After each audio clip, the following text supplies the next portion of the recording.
We're going live.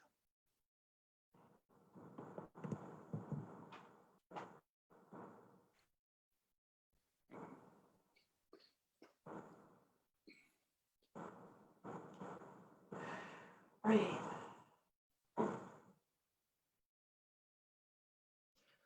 Hi, everyone. Good afternoon. My name is Michael Gamilla. I'm the programming director of ImageOut.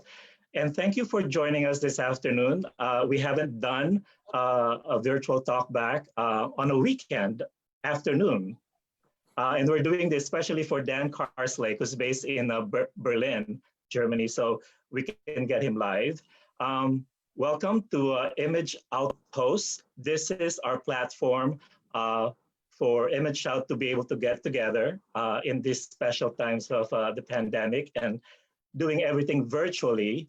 And don't forget that part of ImageOutPost is the virtual screenings of For They Know Not What They Do. We partnered with First Run Features so we can bring back the film to you if you've seen it before, and for you to discover it for the first time if you haven't. You can click on the link on our Facebook page and you can buy a pass for the film. And you are also helping ImageOut at the same time because 50% of all the ticket revenues goes back to the festival.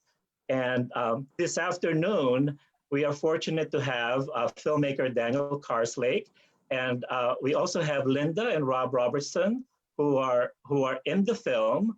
So we're happy to have you guys. Hello. Thank you for inviting us.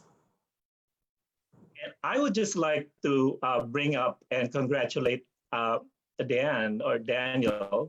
What do you prefer? Dan is fine. Dan is good. Dan, Dan, because you are the first filmmaker to actually win the ImageOut Audience Award twice now. With the first time with the For the Bible Tells Me So, and now with your current film For They Know Not What They Do. And it's interesting that both films, navigate that intersectionality between religion and homosexuality. So is there any special interest on your part to delve into those subjects? I'm just wondering. Oh, sure. I grew up in a religious family, in a Christian home that was very much about, we moved a lot, but it was very much about finding our next church. We weren't denominationally linked. In other words, we were Protestant, but we weren't Episcopalian or Lutheran or Methodist. My parents always searched for the church in the new town where we lived based on really what the church was doing in the community and if they were sort of putting their faith into action. So faith has always been very important to me. When I went to Duke University, which is a Methodist college, the first thing I did was I became a chapel usher and was in church every Sunday, even if I was out way too late Saturday night, which often happened during college for me. But then when I was really coming out to myself in my junior and senior year, it was quite a conflict for me to realize that I was gay and realize I was this thing that I knew my church did not embrace. In fact, my church condemned. So I've been very interested since then in this conversation around faith and sexual identity and gender identity, frankly, as well. So yeah, it comes from my own personal life experience, this interest that I have. I've made other films about other issues, but yeah, For They Know Not What They Do is kind of what we call a follow-up to For the Bible Tells Me So, because so many good things have happened since For the Bible first premiered at Sundance in 2007. But there's some bad things that have happened too, and that continue, frankly, to happen even in the last couple of days. So it felt like it was time to make another film, and it's definitely an issue that I pay very close attention to. What is the motivation behind tackling specifically the relationship of parents and their LGBTQ sons or daughters? Well, I began as a producer at a show called In the Life on PBS. It was a show that aired nationally across the country once a month about gay and lesbian issues. And at the time I started in the Life, I was on the senior staff of a cathedral in Harlem called the Riverside Church. And I sort of started watching as I was producing various segments, mostly about religion. What were the stories that were really having an impact on the viewers? What was I hearing about the most? What were the stories that were impacting the people that I most wanted to change their hearts and minds? You know, it's In the Life was very much aimed at the LGBTQ community, but I really wanted to try to reach people who weren't yet with us, especially people who use their religion as the reason why they couldn't embrace LGBTQ people. So I really learned very early on that people who are on that journey need to see themselves on the screen. It's always important to have the LGBTQ kids in the films, but both of these movies are really about the parents, because there are so many parents of future LGBTQ kids who are learning in their churches now that it's an evil thing, that it needs to be changed, that God can change it. And that's just a recipe for disaster, in my opinion. So it was really my training at PBS and how I watched the messaging of what I produced that led me to believe and know that the people that we most want to reach and most want to change need to find themselves on the screen, as I said. So that's why For the Bible Tells Me So is like that. And definitely after that film, I learned that that was absolutely the right way to go, because that movie, you know, that movie's in 24 languages. It's just still going around the world. So that's kind of the method behind my madness. Well, I think part of what works for this new film is the great group of people that you were able to put together, in order to discuss, all the things that you mentioned. So I want to go now to the Robertsons, and thank you for joining us this afternoon. How did you get involved with Dan's project?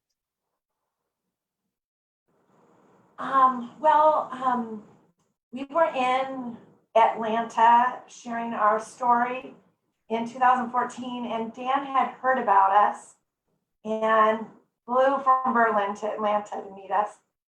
Had a very, very long breakfast, talked, and Rob had, we knew that at that point and Rob had really been praying that we might have an opportunity to share what we had learned and to share about the tragic consequences in our own lives of just kind of blindly going along with what the evangelical kind of prescription for dealing with preteens and teens who come out to Christian homes. And then Dan just built a relationship with us, really earned our trust. And so back then we kind of made the hard decision and along with our kids, to allow Dan to come into our home and into our kids' lives and to tell our story. And he took it from there. Is that? It is. I would just add to that Dan took a lot of time to really get to know us well, and therefore to love us and to know our grief and our story and our heart's passion to do something with what we learned through this, even though it's vulnerable to share it. It's so important, and it's literally a life and death message that should be shared. And what better way than to let a talented filmmaker like Dan tell our story and put it out there. Did you have any kind of expectations before making the film as to how your story would be told and your participation?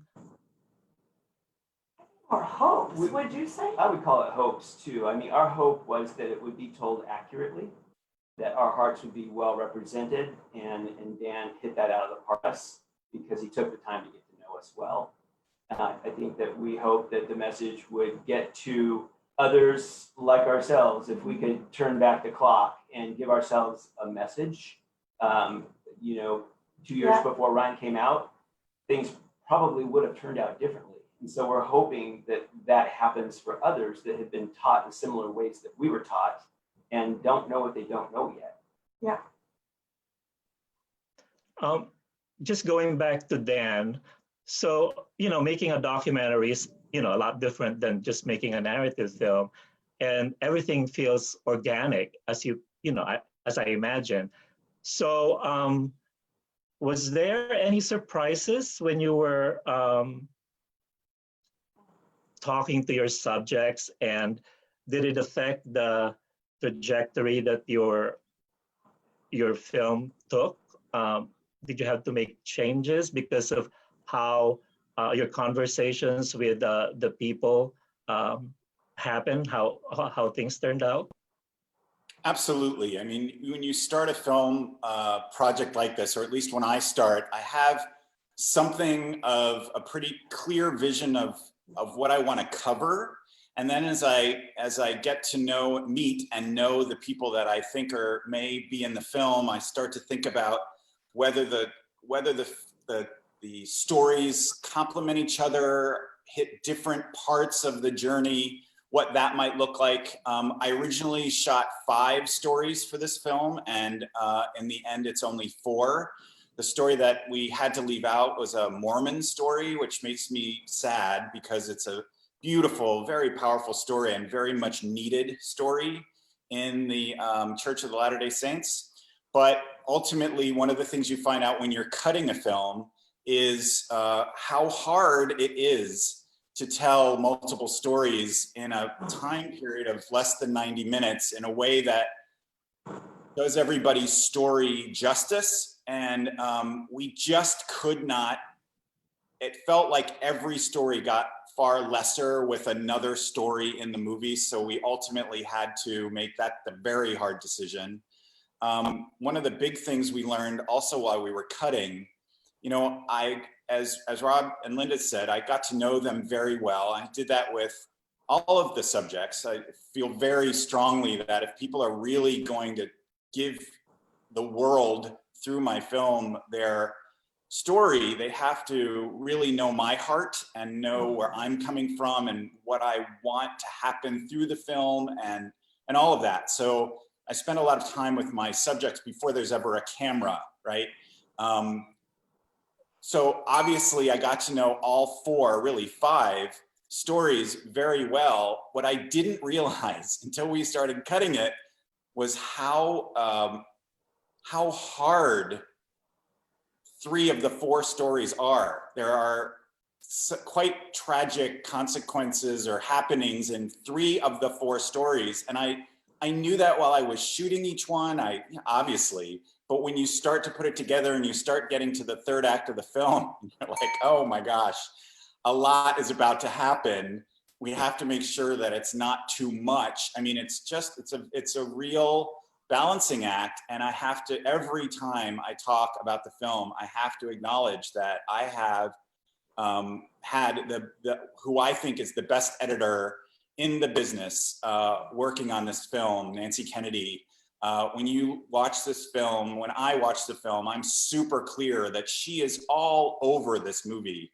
Her handprint or fingerprints, whatever you want to say, she's just such an amazing writing partner, cutting partner. So much of what happens in the movie is thanks to her, the storytelling side, how we were able to weave them together. So that's sort of a little way from your surprise question, but I just wanted to make sure I never want to end an interview without saying something about Nancy, because I have huge respect for her. She also cut for The Bible Tells Me So as well. And I just couldn't imagine making this film with anyone else. So I'm very grateful to her for that. I just want to take a break and remind everyone that we are taking questions from our viewers. So if you have anything for Dan and for the Robertsons, you can type them in the comment section, on Facebook or in the chat. And we have a couple of people monitoring those, so we can hopefully include as many of them later in the interview or in this virtual talkback. And also that we have ASL interpreting available for this session. We have Heather and Spencer, and this is made possible by your donations to Image Outreach. So, so going back to the surprise question, specifically, because I know you talk to your subjects and you know what the Robertson's story was or is going to be. Was there any surprise there from your conversation with Linda and Rob? And Actually, there was a major surprise while we were shooting. I don't know if you guys remember this, but I had either forgotten or, I mean, I don't know how I would have forgotten it, but as we were going through, their interviews were over 2 days. They were marathon interviews, but as we were getting toward the end and we were talking about Ryan's time in the hospital, I don't want to give too much away. There was a moment where he comes back. And I was so stunned by that. I don't know if you guys remember this. I actually, I asked the cameraman to stop the camera. Just say, I said, can you stop for a second? What? Like, what the what? And I realized later that I probably had known that, but somehow I'd forgotten. There's a turn in his story. I don't want to say too much more, but do you guys remember? I just said, this is incredible. If you were there, everybody else was going, what, too? Right. Yeah. So that was a big surprise. Other than that, we had really hung out a lot together. So I knew everything else. I knew what to expect, but that was a huge surprise. And it was definitely something that needed to be in the movie. It was hard to get it in, honestly, but I'm really glad that we figured it out. So now I throw that question also to you, Linda and Rob. Was there any surprise for you in the process of making the film, in your interview process with Dan? Was there something that you didn't think you'd share that just came up, or anything, any surprises at all in your process? I can't think of anything that really surprised us, but I think one thing that I am just continually, Rob and I are continually aware of that I wouldn't have known had we not done this is that our story is just really fresh to us, and through the whole interview process, I don't think we ever had a moment where we were just telling it like a reporter, or like it happened to somebody else. It's like it's so part of us and present with us. And every time we watch the film, neither of us have the film without sobbing yet. And we've watched the film many times and been to many film festivals. And I think that surprised me about the whole process, Michael, that I would have thought that after doing the hours of interviewing and Dan flying to Seattle 2 different times from Berlin and then seeing the film so many times, that it would be kind of like, oh yeah, like we'd be at a distance. Does that make sense? Like we'd be at a remove in a way, but that's like we're drawn into the film, into our memories, our experience. Yeah, every single time.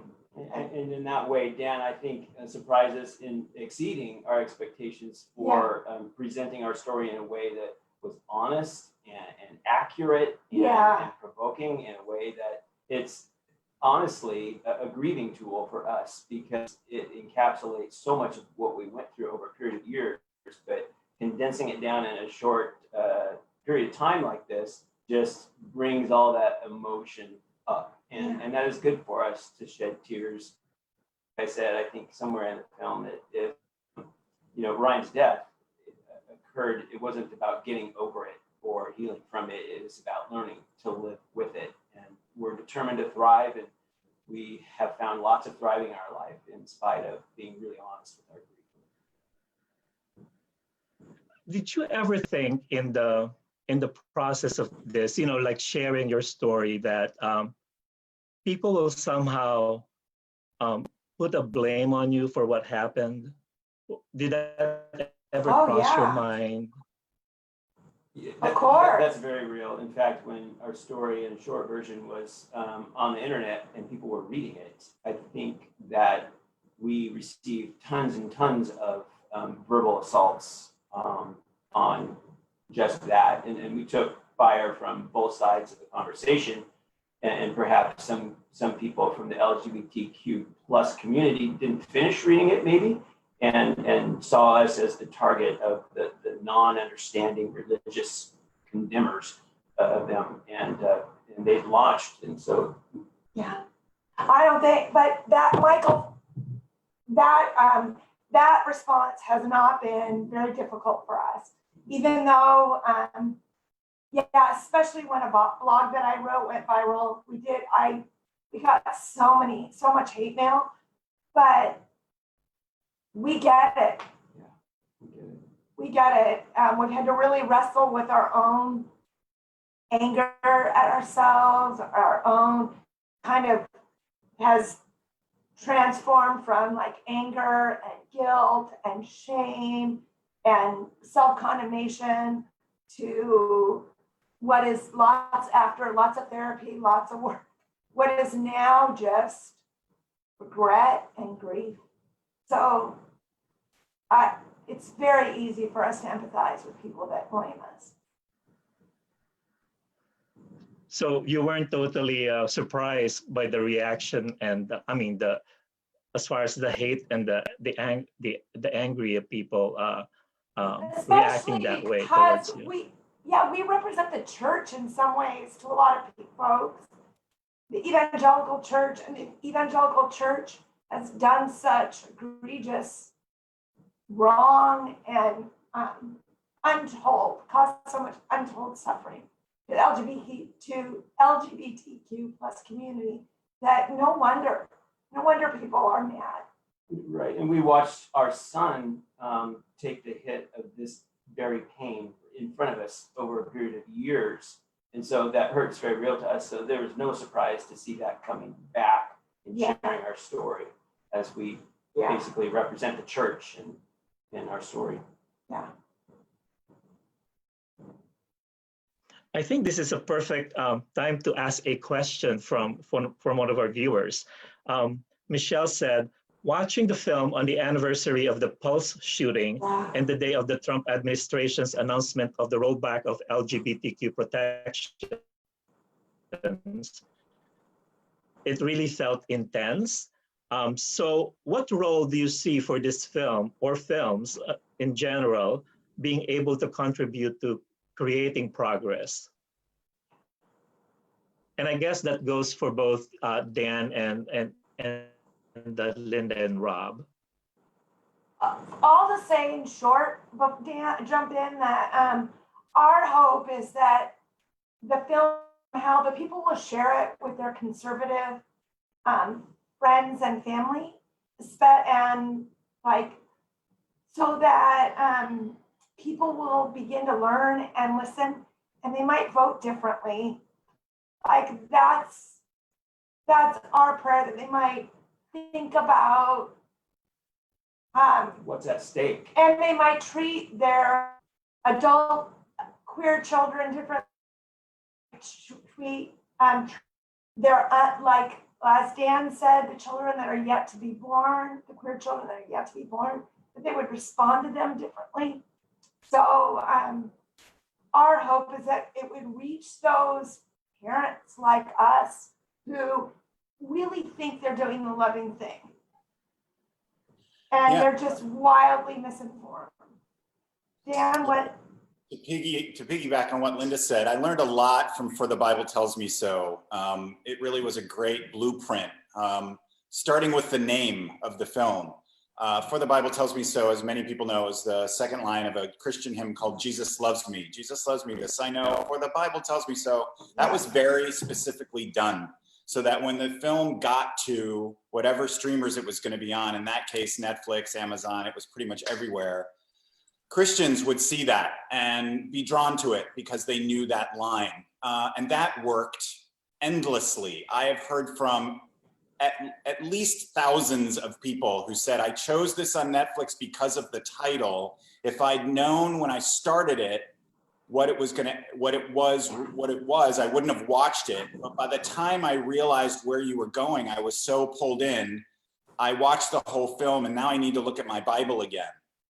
You know, so it's about getting eyes on the movie, just like Linda said. So for they know not what they do are some of the last words of Jesus on the cross. Again, the people that we most want to reach know that. That is well known in Christian communities, particularly more conservative ones, but really most of them. And we've already seen it. I've already gotten many emails from people who are more conservative who somehow happened to see the film at a film festival. We also won the audience award in a big human rights festival in Warsaw, Poland.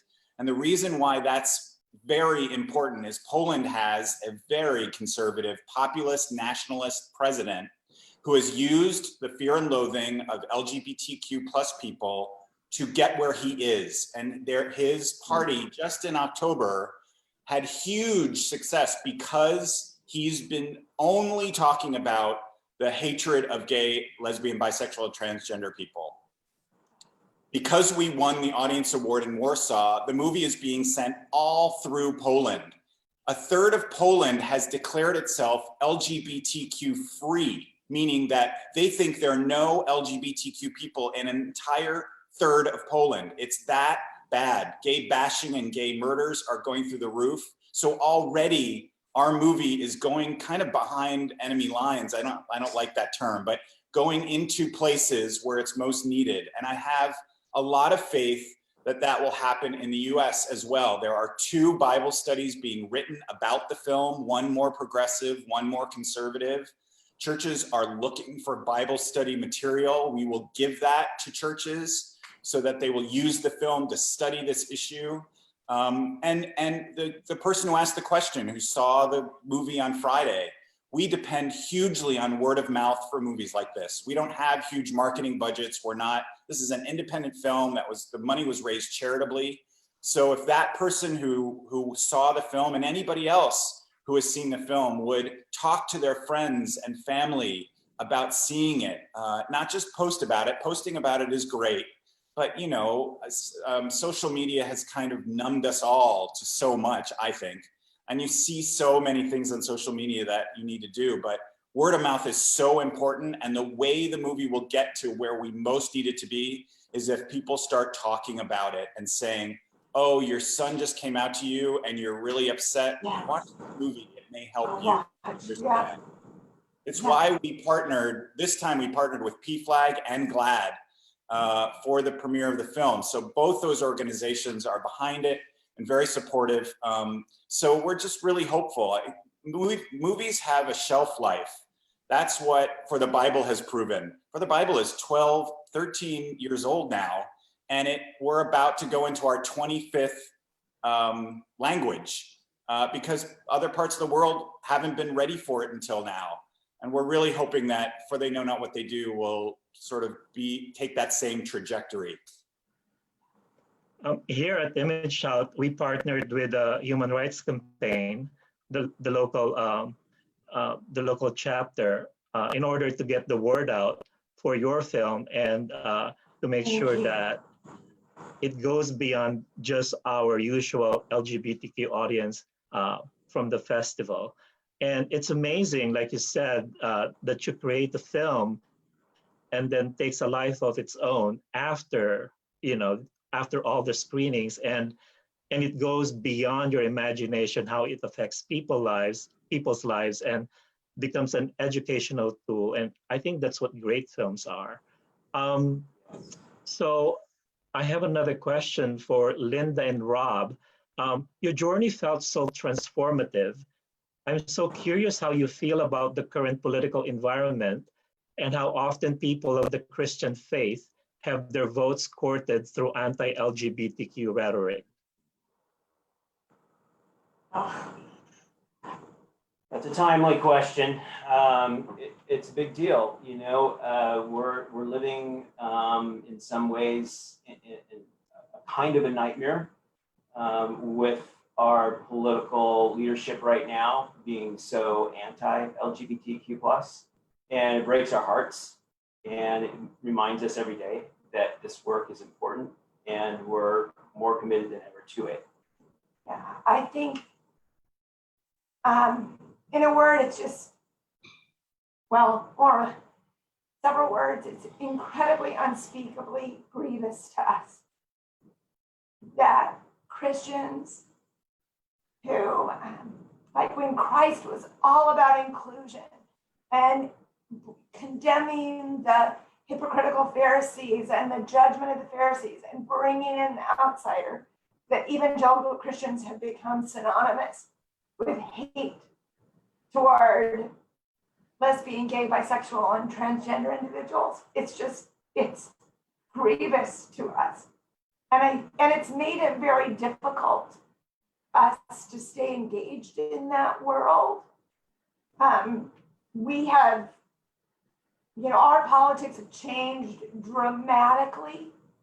And when we look back, we see how much fear and rhetoric from the church was taught to us about even considering the positions of, you know, the other side, the liberal side. And now it's like, we shake our heads at that. It's made it really hard to stay engaged, and yet we stay engaged intentionally because it's easier for us as parents and allies to stay in those spaces than we would never ask a person from the queer community. It'd be reprehensible to expect someone to put themselves in those spaces. But for us to be in those spaces, since we're removed as parents and allies, even though it may be difficult, it's not even anywhere close to what it would be for someone from the community. So that's why we stay engaged. But yeah. A word about our spiritual journeys personally have obviously been transformative. And I would say that our faith is stronger and more real than it's ever been before. And our commitment as followers of Christ in the way he modeled how to live and love compels us far more than literal interpretations of scripture. So I think that there's some unlearning that has had to occur. Or quote literal, yeah. Right, quote literal. We attend a church that's a unique place, and I'm proud of the fact that everyone doesn't have to agree on theology, even over something as controversial as this. We're able to have a life group there, even though the church is not on an official level affirming. We stay in that space because our LGBTQ friends are welcome there and loved there and supported, and we're supported. Yet the official stance of the church is sadly still lagging behind, sadly. And for us, we think that that's healthy to be able to fellowship, worship in a place where everyone doesn't necessarily agree, but we can stack hands on following Christ. You just answered my follow-up question, which was, you guys are incredible in a way because you've learned so much from your experience with Ryan. You've learned so much about the LGBTQ plus community, but at the same time, you held strongly on your beliefs and in your faith, and you had to find a way to continue being that and still be able to process and process your whatever new knowledge you have of the LGBTQ community. So I really commend you on that. And I think that's very difficult for some people because sometimes they have to give up something because of these new realizations and new things that they've learned. And I'm glad that it's not the case for you guys. Instead, you found a community where you can continue to be where you can continue to be supportive of our community, and at the same time be able to still be true to your faith. So that's a great thing.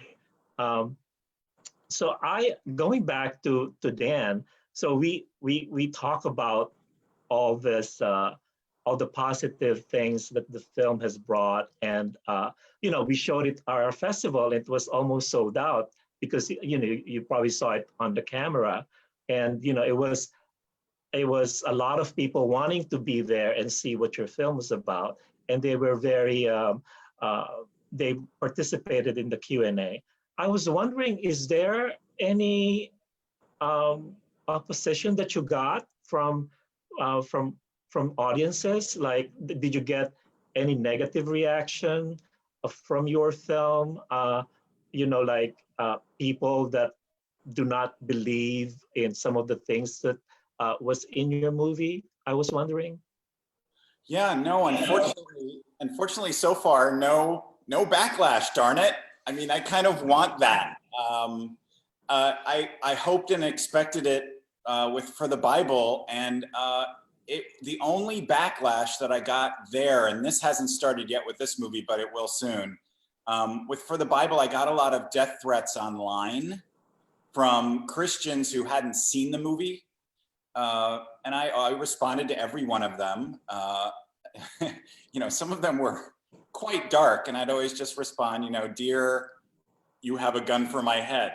It occurs to me that maybe you haven't actually seen the film, and if you take time to watch it, which I pray that you will, I would love to have a conversation once you've watched it. This is a movie made by Christians, about Christians, for Christians.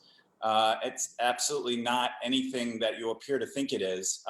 So I hope you will watch it. Right back when you have. Yours in Christ, Dan. And often, not all the time, but often I got responses from people that said, well, okay, you make a good point. I don't know that I will pay to watch this film, but if I do see it, I'll reach back out. And some of those people did. At this point, I haven't gotten any of those emails or really had anybody at any of the Q&As challenge really anything yet. I'm sure that will probably happen, but really this movie is about family, what it means to be family, and it's about love. And I've had many experiences of people who came intending to attack it, intending to hate it, and then were kind of undone by the fact that it was really just family stories. They thought, I don't know what they thought it was going to be, but truly that's what this movie is about, what it means to be family and how we learn what that looks like. Well, speaking of families, I have another question from our audience, and maybe Linda and Rob can answer this. Have the different families in the film connected and built relationships with one another? I guess, what is your relationship with the other families in the film, and have you met them? Yeah, we got to meet them all at the, everyone except Elliot. We met in May 2019. Let me say that Dan created this event for us so that we could have a private viewing in a very intimate theater that was generously loaned to us. And just the cast members, just the people that were in the film attended. And it was like a sacred viewing and meeting of these beloved now friends that we didn't know before. And at the end of this, we were just having a lot of conversation. And I think Vico's first, he said, we're bonded this film by this project and this work, this message of love and families. And I think all of us pretty much were just in the weight of it and the feel of it. Yeah, because we all saw the film together for the first time after since. So that was 2018. We had started working with Dan in 2014, right, Dan? Yeah, well, 2015. Well, met in 2014, started working in 2015. So it was a long wait to see the film, and then we all saw it together, kind of as a film family. It was really sacred. I think I love everyone in the film. I have so much respect for the other families. They are, you know, the other families were the ones that got it right, and we didn't get it right. But they've all been so gracious to us, and they're beautiful, all of them. And the ones we've stayed in contact most with are the two of the kids, Nico and Sarah. But yeah, it's been like, I know if we all got together again, it would just be like a family reunion. I think we all feel bonded and connected through the film and through Dan. Yeah. Yeah, that for me was, I mean, there are a lot of amazing things that have already happened with the film, but that was it. We had our world premiere at the Tribeca Film Festival in New York, and so everyone came to New York for that.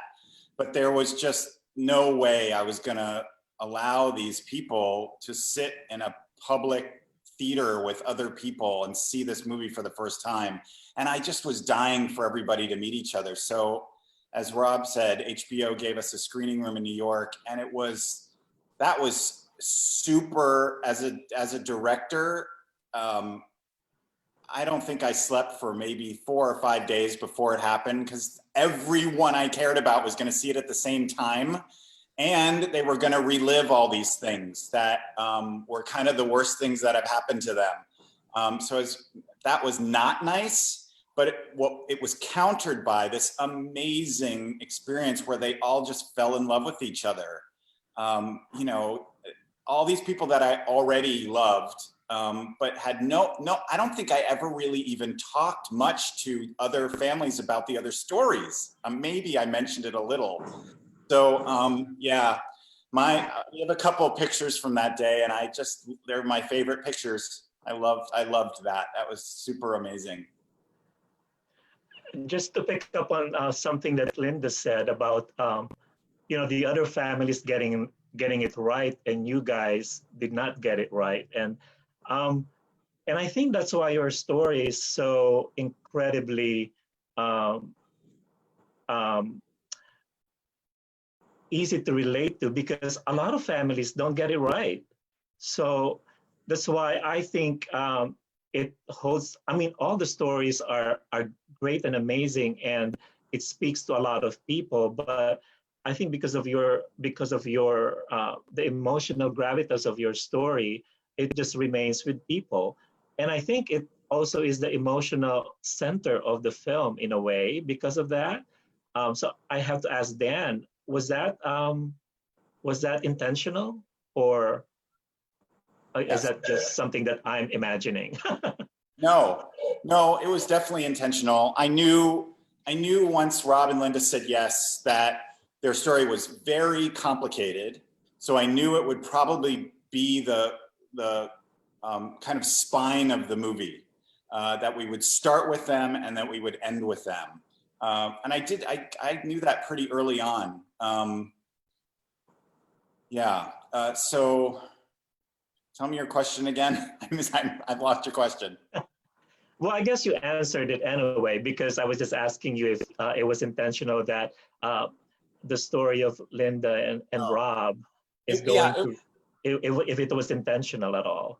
I mean, well, it wasn't for me, it wasn't so much that they got it wrong. I mean, I think, yeah, obviously to a certain point they got it wrong. And then what they have meant in their community to that group of people that I met in their house, that life group, and what they are doing in their church now by staying, I find that I find that incredibly powerful. And they're in this situation, and they've got this opportunity to have this huge impact, and they're having it. So I totally get, Linda, what you're saying.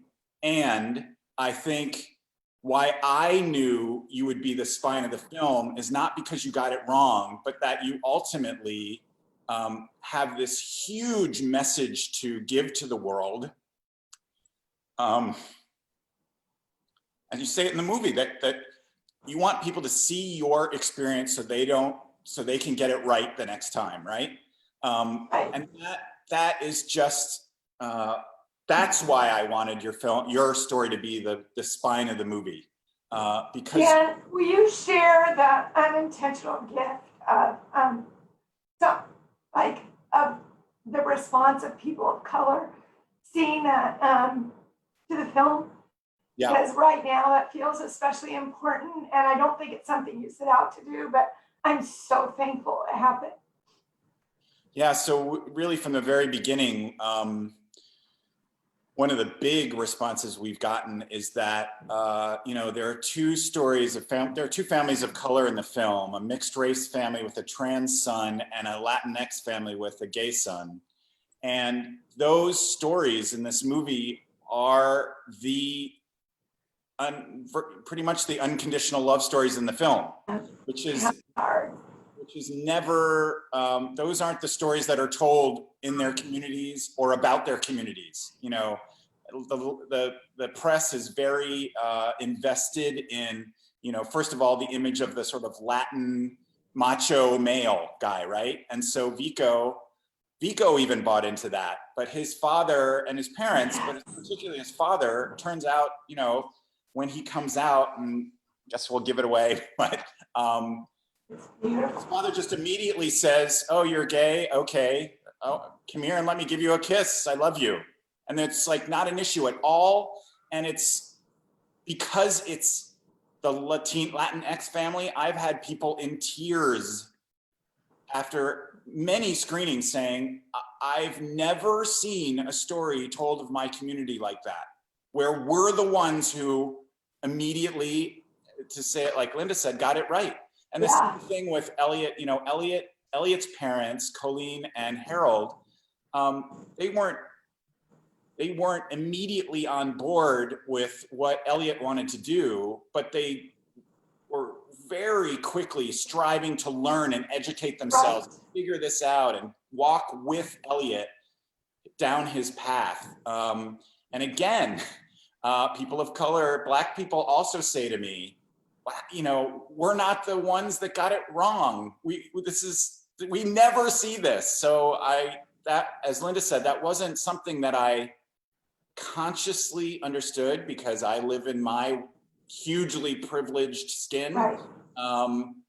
But wow, that moves me beyond belief. I absolutely love that that's how it all turned out.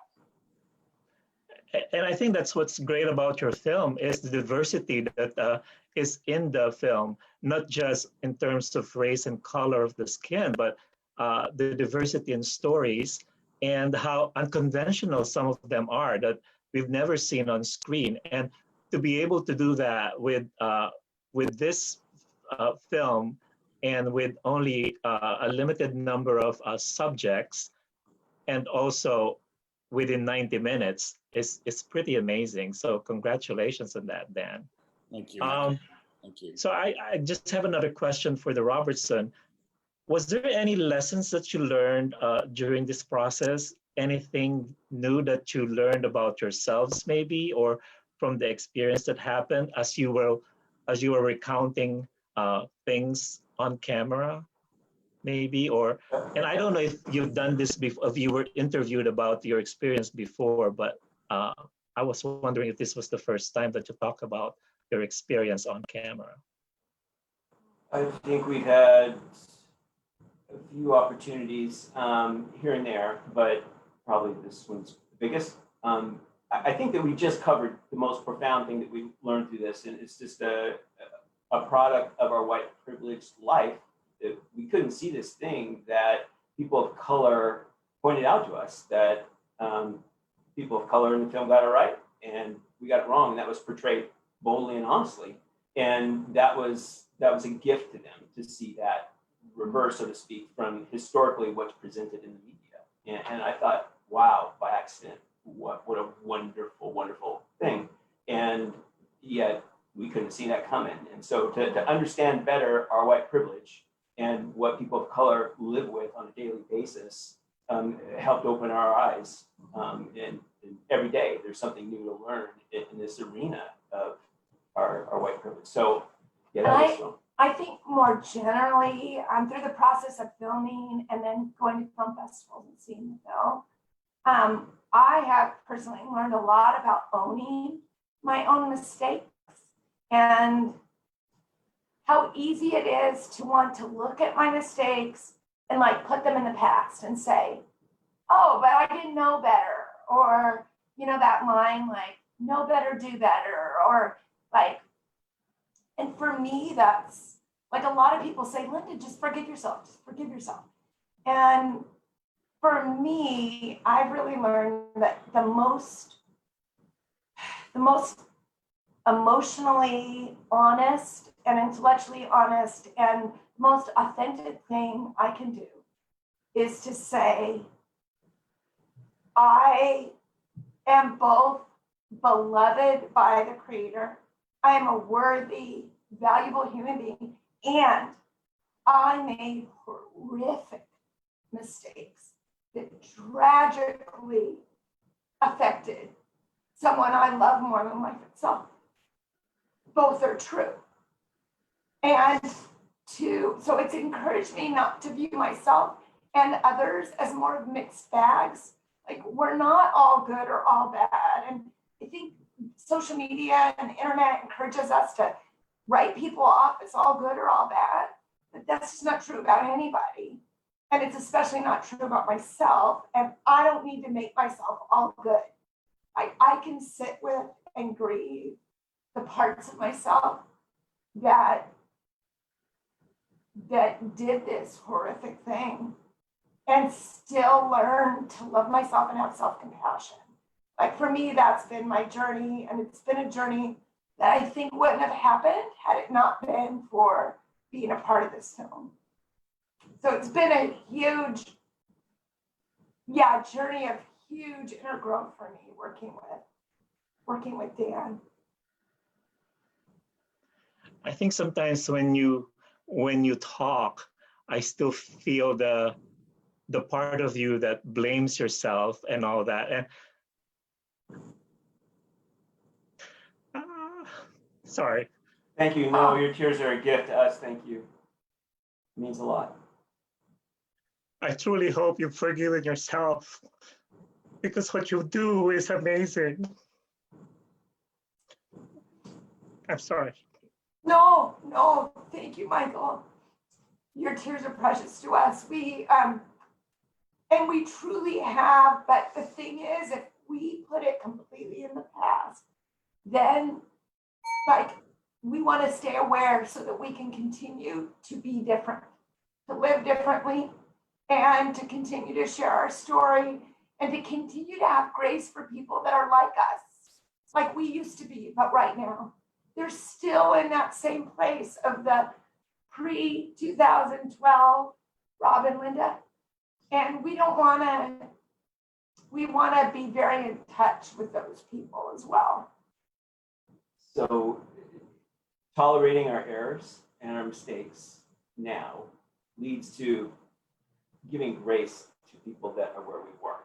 And that's so important for this message to advance. And just the human condition, as Linda said, we're both. So I know it's uncomfortable sometimes to tolerate our discomfort with our mistakes, but it's doable, and we can still thrive, and we do, and we don't spend all of it. Okay, I've recovered a little bit.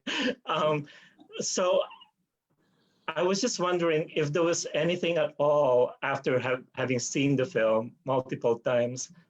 Was there anything at all that you thought you might have left out or missed, or something important that you wanted to add that was not included in the film? I guess this is, one of those opportunities for you to talk about that. Yeah. Dan, will let you feel that. Is that for me, Michael? I think it's for both of you. Yeah. I mean, I think our first cut of this film, it ended up being about 92 minutes. Our first cut was about an hour and 20 minutes long. And that was that was the movie I wanted. That's what I wanted. So we had to cut out a big chunk. And I know what we cut. out of each story. I wish it could all have been there. We had one review at rogerebert.com today or yesterday say that each one, the one thing about the movie is that each of these stories deserve its own movie. And I agree with that, absolutely. They all could be their own movie. So yeah, there were many, many things. And I hated to take out the Mormon story, as I mentioned. I mean, when you make a film, you have to ultimately let go of a lot of things, but they're not my stories. You know, it's much harder, I imagine, for Rob and Linda and everybody in the movie when something is left out. We tried our best to hit really the most that we could, but I'm sure there's got to be stuff that because there's a lot more to their story than what you see. So anyway. I guess that's the beauty of technology now. When you release them on DVD or Blu-ray, you have that opportunity to add the extras, and maybe, you know, if you're comfortable with it, you can also add the Mormon story there as a bonus, right? Well, I think what we're going to do is we're making the Mormon story into a documentary short for film festivals. So it can be seen because it's just a beautiful story. Not only that it could be seen, but it continues the dialogue that, you know, the film has started. What about you, Linda and Rob? Were you happy with everything that you shared in the film? Was there anything else that you wanted to add? I think the only thing that I've never been asked that question. I've never thought about it. The only thing that comes to my mind was that that the implications of going down the path we did, of this very conservative response, like loving but very conservative response to our child, that devastating impact it had on our other kids, with just beyond description. We became so consumed, especially myself, with fear about Ryan, that even though I was physically present for the other kids, my head was somewhere else a lot of the time. Ryan's self-loathing, it's mentioned in the film, but Ryan's self-loathing was just largely directed at his siblings, his younger siblings. And like our own beliefs and fear created so much suffering in our home that we look back now and it was so needless. And I mean, it doesn't mean that, like, I can hear our oldest daughter who's in the film, Lindsay, saying, but we have so many great memories. There was so much joy in our home. And that is true too. But there was also an incredible amount of needless suffering that we didn't see and we didn't stop because we were so afraid. Yeah. So I think, yeah, that would be the thing that comes to my mind. Is there anything? Yeah, I'd just say that fallout continues to this day. There's ramifications of work and healing that needs to be done as a result of how we responded to Ryan when he came out when he was 12. Yeah. It's obviously way too much to tell in a short film like this where we're sharing other stories. But I did, just so you know, they know, Rob and Linda know, I did interview all the surviving kids. And part of what got cut was some of that reality. And when that happened, I called them because I was very upset about it. That was probably the hardest thing to cut because it was hard for them to sit for the interviews. You know, I just wanted to so respect that. And yeah, that was super hard.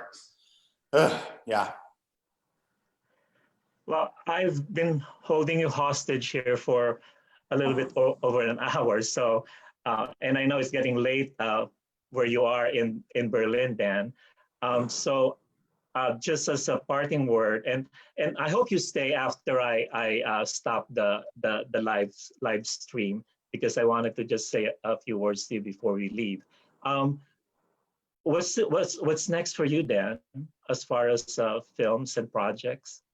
I'm working on a bunch of things. I'm executive producing a movie about the first openly gay man running for president of Poland, which I talked to you about. That's an amazing thing that he's even a candidate. He won't win, but he's done a great job. I'm executive producing a film about the first openly gay imam. He lives in South Africa. The film is called The Radical.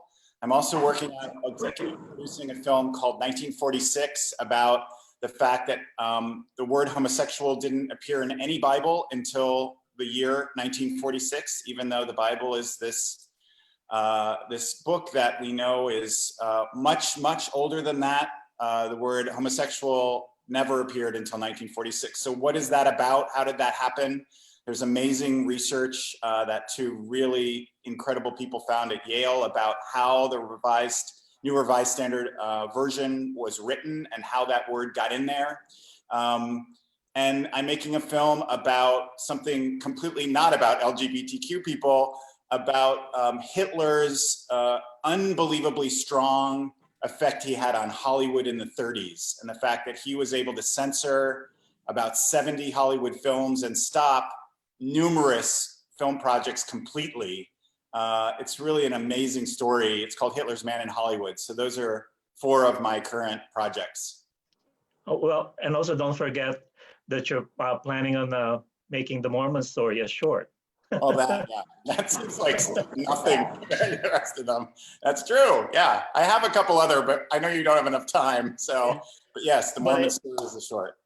But I hope you keep ImageOut and Rochester in mind when some of these films that are relevant to our audience get done. Absolutely, always. You've been a winner here twice, so I've got to go for the three-peat.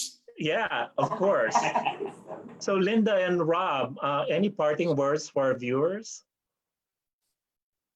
Gosh, I think I just want to thank them so much for taking the time to watch. And I know for most of your viewers, our story in some ways it's preaching to the choir. It's stuff they know deeply within their bones.